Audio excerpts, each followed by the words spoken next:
quand tu sais que tu as pris la bonne décision?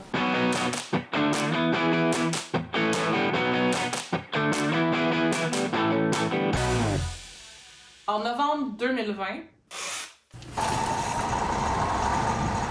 j'ai troqué mon 5,5 de Rosemont pour une propriété à Gaspé et je suis définitivement pas la seule. Définitivement pas la seule. À en croire certaines publications, les grands centres comme Montréal et Québec seraient en train de se vider et les régions, surtout la Gaspésie, seraient en train de se remplir. Et oui, vous partagez mon expérience, je trouve ça pertinent, mais je ne suis pas un échantillon très représentatif de tous les nouveaux arrivants en Gaspésie. J'ai donc décidé d'aller voir avec d'autres personnes qui ont fait le même choix que moi, comment elles vivent leur arrivée dans la région. Par contre, avant même de commencer mes démarches, il y avait une personne que je tenais absolument à rencontrer. Monteur, roule l'entrevue. C'est moi le monteur. Je vais y aller. Tu vas s'en va en traîneau? Hein? Oui, vas-y. Toi aussi. Lui, c'est Juan, le tout premier néo-gaspésien que j'ai rencontré il y a environ 5 ans. C'est pas mal grâce à lui que j'ai compris que mon rêve d'habiter en Gaspésie était tout à fait possible grâce à un fabuleux concept, le télétravail. Ah, et Juan, c'est aussi mon beau-frère.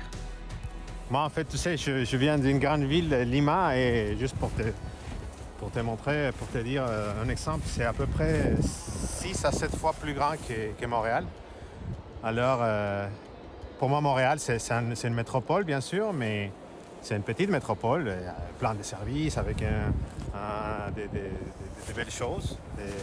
Mais pour moi, la Gaspé, c'était un point minuscule. Mais... Une fois ici, je suis tombé amoureuse de la Gaspésie et je me suis dit, j'ai reconnu tous les avantages de vivre en région et en région gaspésienne, les grands espaces, la liberté, et la qualité de vie, et même si tu veux, la qualité de l'air, l'absence des embouteillages, et pratiquement il n'y a pas de délinquance. Vivre ici, c'est comme un peu laisser tomber un grand sac à dos que j'avais sur moi. Et c'est comme être plus léger. Le parcours de Juan n'a pas été de tout repos. En fait, avant de s'installer pour de bon il y a 4 ans en Gaspésie, Juan avait déjà essayé de vivre à Gaspé. Il s'est cherché un emploi pendant plus d'1 an, en vain. Il a donc dû retourner à Montréal, loin de sa conjointe Jessica, pour pouvoir travailler dans son domaine, l'informatique. Après 1 an, grâce à un employeur particulièrement compréhensif, Juan a pu revenir à Gaspé en télétravail. Il y a 2 facteurs très importants qui ont permis cette aventure. D'abord, c'est mon employeur, à qui je remercie énormément d'avoir pris le risque à accepter ce défi-là, et à la technologie. C'est grâce à la connexion Internet haute vitesse qu'on a en Gaspésie que ce sort de travail se fait facilement. Qu'est-ce que tu aurais à dire aux gens, aux employeurs qui considèrent le télétravail? Oui, je dirais que c'est faisable. C'est des beaux projets parce que ça va donner vraiment, je pense, la qualité de vie aux personnes qui veulent venir s'installer.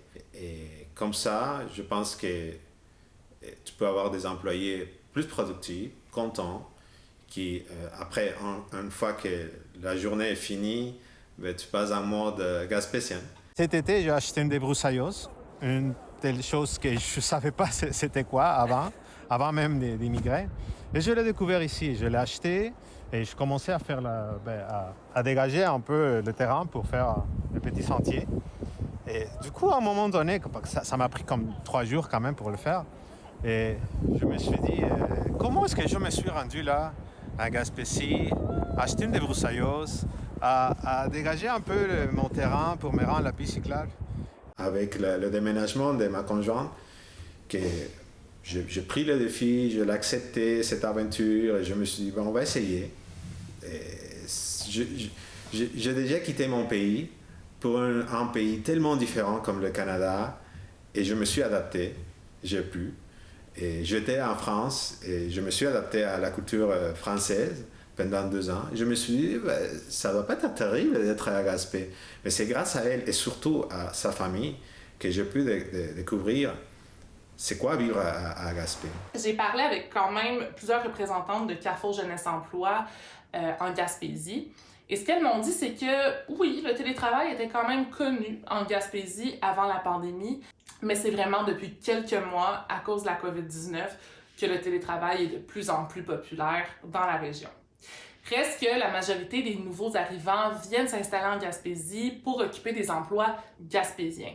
Ce sont des emplois qui sont surtout dans le secteur de l'éducation, dans le secteur de la santé et des services sociaux. Ensuite, en ordre de popularité, les emplois typiquement gaspésiens, disons, comme l'éolien, la foresterie, l'industrie, la construction, sont aussi assez populaires. C'est déjà tout pour l'épisode 1. Je pense qu'on a bien mis la table. Dès le prochain épisode, on entre dans le vif du sujet. J'ai toujours su que je voulais revenir en Gaspésie. Évidemment, on consulte les sites internet, mais on s'est fait dire qu'un gros plus c'était le bouche à oreille. C'est que là, on essaie de mettre les gens au courant un peu de ce qu'on recherche, nos critères. À bientôt!